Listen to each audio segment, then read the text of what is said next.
The scent of wilting roses and cloying perfume hung heavy in the air of the grand hall, a sweet, funereal stench that coated the back of Ilara's throat. She kept her head down, her focus trained on the polished obsidian floor, counting the scuffs her worn leather slippers made with each silent step. Invisibility was a shield, a prayer, a survival tactic she had perfected over 10 years of servitude within the onyx spire. Tonight, more than any other night, she prayed it would hold. Tonight was the choosing. For a century, King Kaelin had ruled the Crimson Court alone. Now, under pressure from the Elder Council, he was meant to select a queen. 100 noble daughters, preened and polished and dripping with ancestral jewels, had been presented over the last week. 99 had been dismissed. Each with the same cold, final pronouncement, "You are not her." The words echoed in the cavernous silence of the hall, a phantom of the dismissals that had come before. Only Lady Serafina of House Valerus remained, standing proud and defiant before the throne. Her gown was the color of spilled blood, her hair a waterfall of spun silver. She was beautiful, powerful, the perfect vampiric queen. And the air crackled with the certainty of her failure. Ilara clutched her empty silver tray to her chest like a shield, her knuckles white. She was tucked away in the shadowed alcove near the kitchens, her designated waiting spot. From here, she had a perfect, terrible view of the dais. The king was a creature of shadow and granite, unmoving on his throne of carved obsidian. Even from this distance, his power was a physical weight, a pressure against her lungs that made each breath a conscious effort. He hadn't moved in an hour, a predator conserving his energy, his boredom a palpable aura of menace. His gaze, the color of a frozen lake, swept over Serafina, dismissive and utterly devoid of warmth. "You are not her," he said. The voice was not loud, but it filled every corner of the hall, a low rumble that vibrated through the stone beneath Ilara's feet. A collective, scandalized gasp rippled through the assembled nobles. Serafina's father, the ambitious Lord Valerus, stiffened, his face a mask of fury.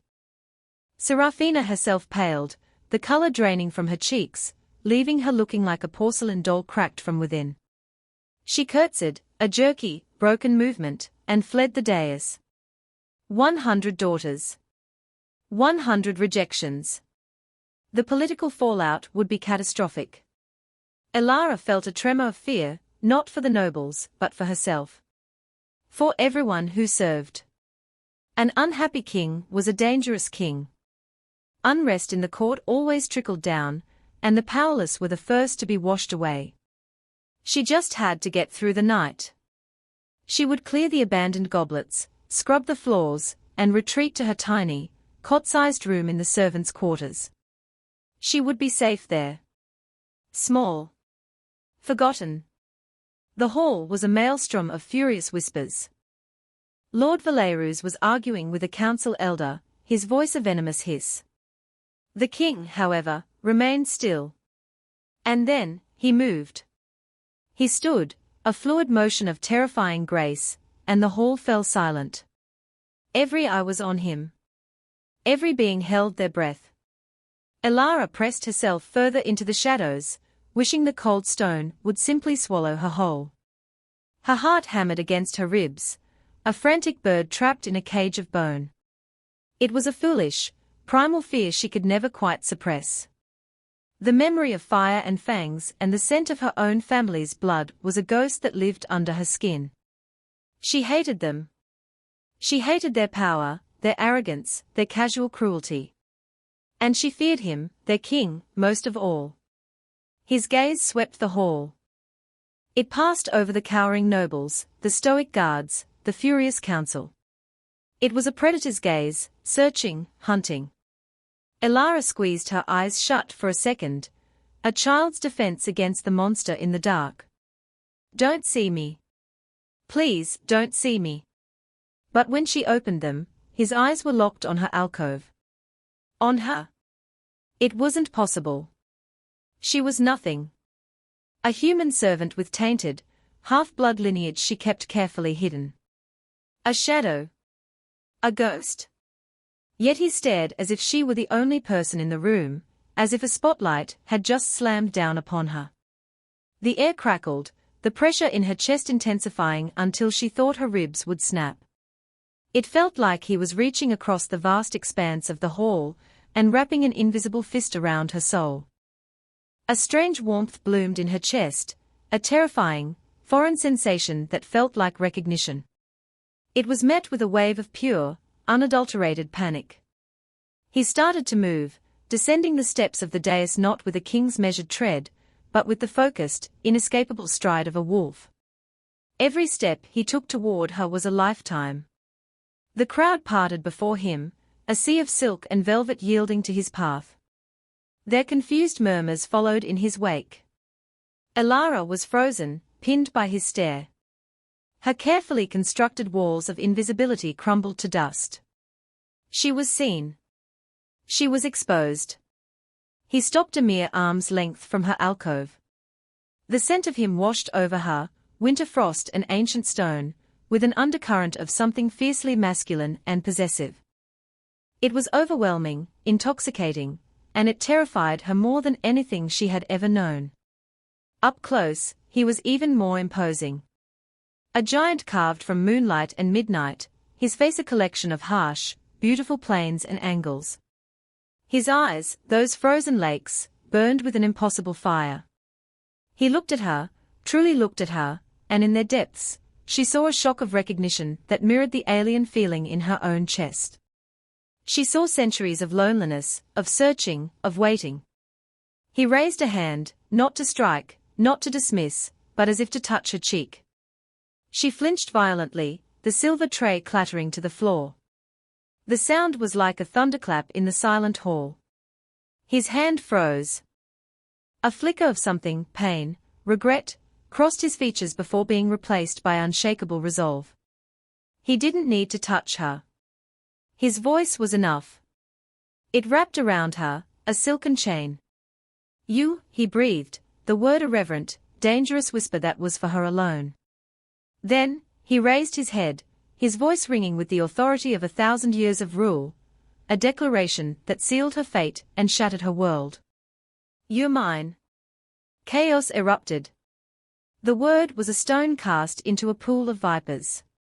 Shouts, gasps, the rustle of 100 nobles turning as one to stare at the servant girl cowering in the shadows. Elara's blood ran cold. Mine. Not a request. Not a question. A statement of fact.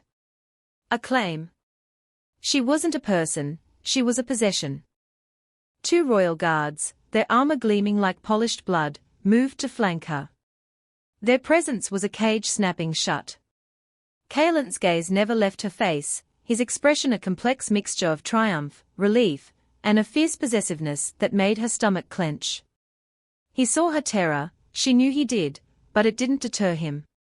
Take her to my chambers, he commanded the guards, his voice leaving no room for argument. Ensure she is not disturbed. Your Majesty, this is an outrage. Lord Valerus's voice boomed, cutting through the din. He strode forward, his face purple with rage. You reject the finest daughters of the first houses for a servant. A half-blood mongrel. The slur hung in the air, sharp and ugly. Elara flinched as if struck. No one was supposed to know. It was a secret she had guarded with her life. Kaelin turned his head slowly, a gesture of lethal promise. The temperature in the hall dropped 10 degrees. You will address your future queen with respect, Valerus, he said, his voice soft as silk and sharp as glass, or I will strip you of your tongue. Queen? The word hit Elara with the force of a physical blow. She swayed, her vision tunneling. This was a nightmare. A horrible, gilded nightmare from which she couldn't wake. The guards took her arms, their grips firm but not bruising, and began to lead her from the alcove. The faces of the court swam past her, shock, disgust, envy, pity. She felt like an animal being paraded through the market. They guided her through a labyrinth of corridors she had only ever scrubbed, up staircases carpeted in velvet so thick her feet made no sound. They stopped before a set of massive, iron-banded doors. One guard pushed them open, and she was gently nudged inside. The doors closed behind her with a heavy, final thud. The lock clicked into place. She was alone. The king's chambers were larger than the entire servants' wing. A fire roared in a hearth big enough to stand in, casting dancing shadows across walls lined with books from floor to ceiling. A massive bed, draped in sable furs, dominated the center of the room. It was a room of immense power and profound loneliness. And now, it was her prison. She backed away from the door until her shoulders hit the cold stone of the far wall. She slid down to the floor, wrapping her arms around her knees, making herself as small as possible. The tears she'd held back for a decade finally came, silent, hot tracks on her cold skin. She wasn't crying from fear of the nobles or the title of queen. She was crying because the man who had claimed her wore the same face as the monsters who had slaughtered her family. He was their king. The apex of the species she despised, the source of the power that had destroyed her life. And some dark, traitorous part of her had felt a spark of something when he looked at her. A sense of coming home that she hated herself for. Hours passed. The fire burned down to glowing embers. Elara didn't move. She listened to the frantic beating of her own heart, a drum counting down her final moments of freedom. Eventually, she heard the lock on the door turn. Kaelan entered alone. He had shed his formal robes and wore a simple black tunic and trousers. Without the trappings of royalty, he looked younger, but no less dangerous. He saw her huddled against the wall, and that flicker of pain crossed his face again. He stopped in the middle of the room, keeping a deliberate distance. Elara, he said. Her name on his lips was a caress and a brand. She didn't answer, just pressed herself harder against the stone. I know you are frightened, he continued, his voice low and steady. I know this is abrupt. An understatement of such magnitude it was almost laughable. What I said in the hall, it was not a whim. 4 centuries, I have been incomplete. A part of my soul has been missing. Tonight, when I saw you, I felt it return. You are my Anamkara. My soul's mate. The other half of me. She finally looked up, her eyes burning. Anamkara, she spat, the ancient term tasting like ash in her mouth. You mean your property? Your prize for waiting so long. He took a step forward, and she flinched back. He stopped immediately, holding up his hands in a gesture of peace. No.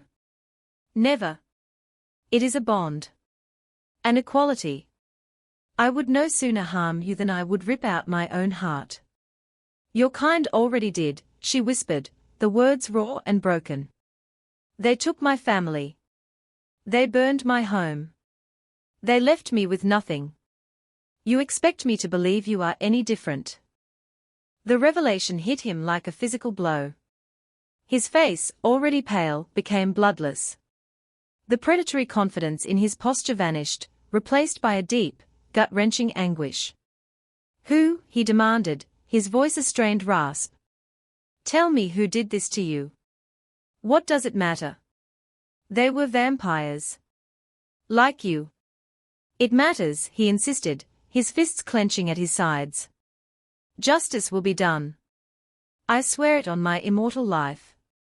Justice won't bring them back, she choked out. It won't erase the nightmares.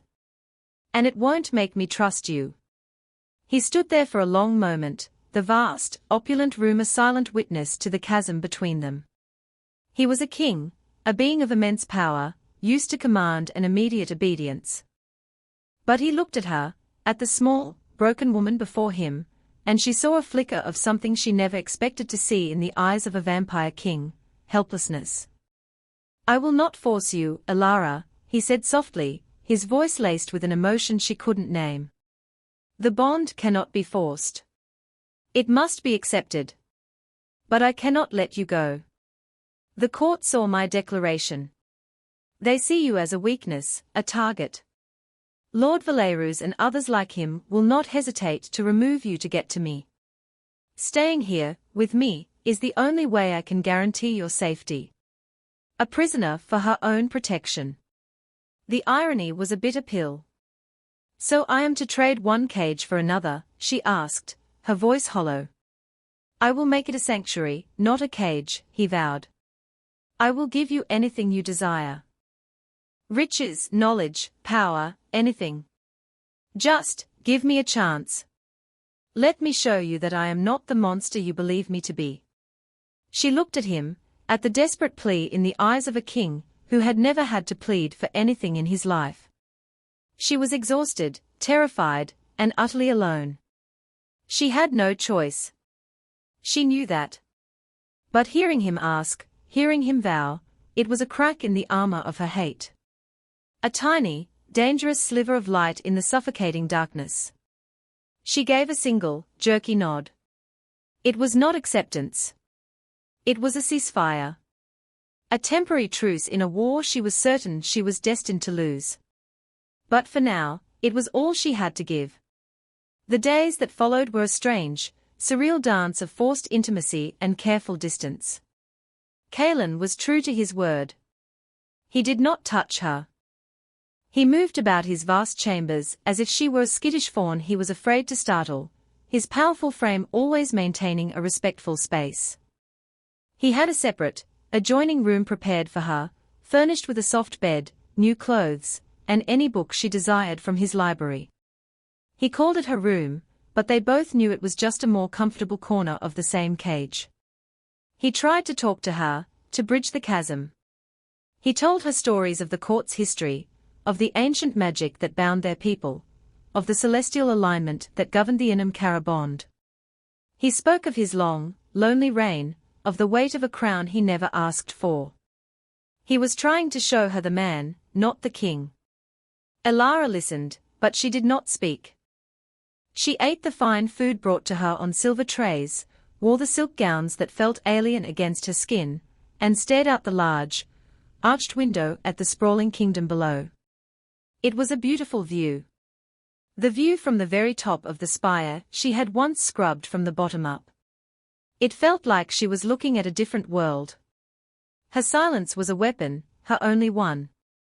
It frustrated him, she could see it in the tight set of his jaw, the way his hands would clench and unclench at his sides.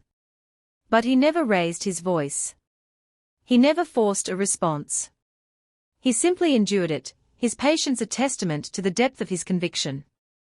One evening, a week after the disastrous choosing, there was a knock on the door of her private chamber.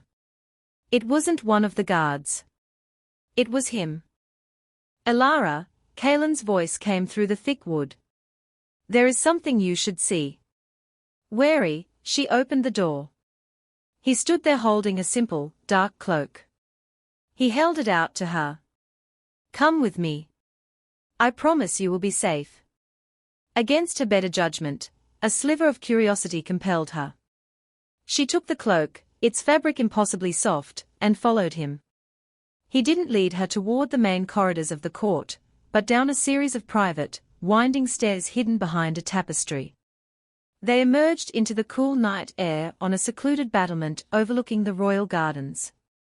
The gardens were a place she had only ever seen from a distance, a private sanctuary for the royal family. But tonight, they were filled with dozens of small, flickering lights. What is it? She whispered, the first words she had willingly spoken to him in a week. His expression softened. Look closer. She leaned against the parapet. The lights weren't torches or lanterns. They were phallights, tiny, sentient balls of luminescence, dancing in intricate patterns above the moon-dusted roses. And below, moving among the flowers, were vampire children. They were laughing, their small, high-pitched voices carrying on the breeze. They chased the phallights, their movements clumsy and joyful.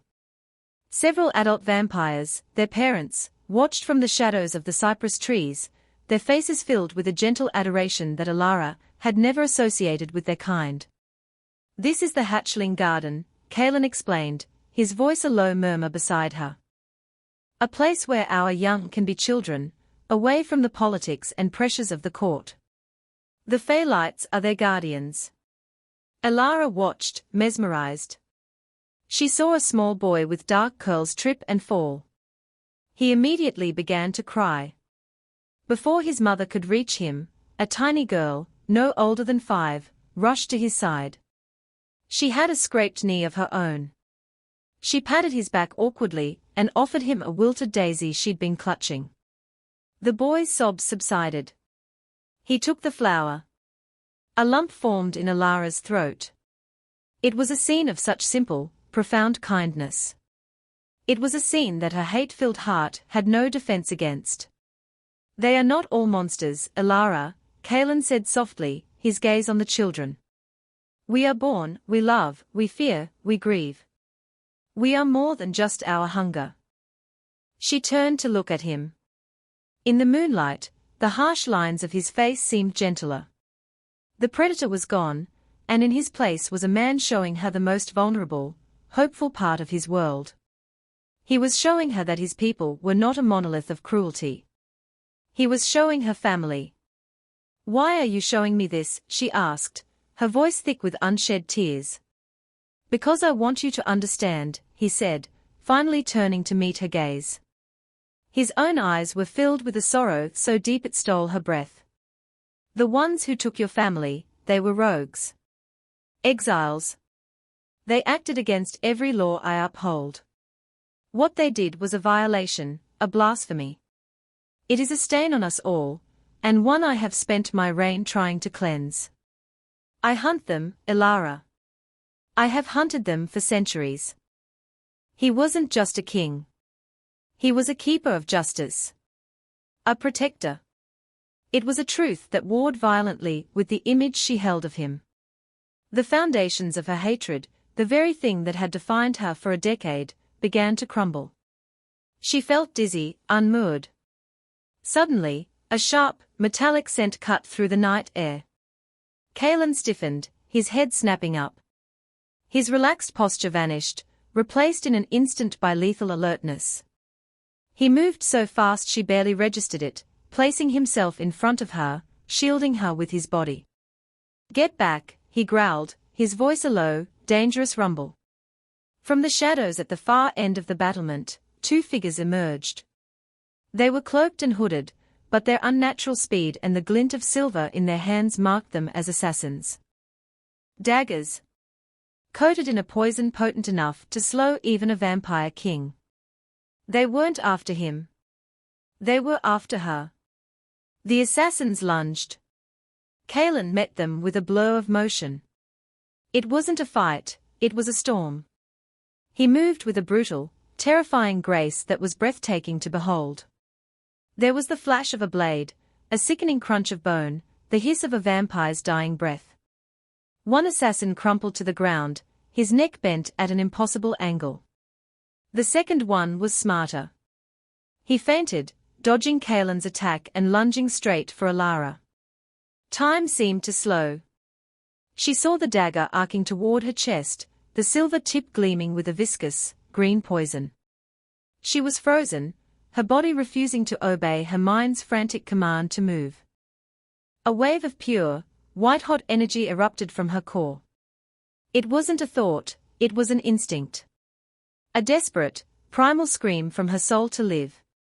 Her hands flew up, and a shield of blinding, silvery light flared into existence between her and the assassin. It was not vampire magic. It was older, purer. The assassin slammed into the shield. The force of the impact threw him backward, and he landed in a heap, stunned. The silver dagger clattered across the stone. Kaelan was at her side in a heartbeat, his hands hovering over her shoulders, his eyes wide with shock and awe, scanning her for any injury. Are you hurt? She couldn't speak, only shake her head. She stared at her own hands, which were still glowing with a faint, residual light. What was that? Where had it come from? The remaining assassin scrambled to his feet, his eyes wide with terror not at the king, but at her. He hissed a single word before vanishing over the side of the battlement, Solana. The name meant nothing to her, but it hit Kaelan like a thunderbolt. He stared at her, at the fading light around her hands, and a look of dawning, impossible understanding crossed his face. By the ancients, he breathed. It cannot be. The king's rage was a cold, silent thing.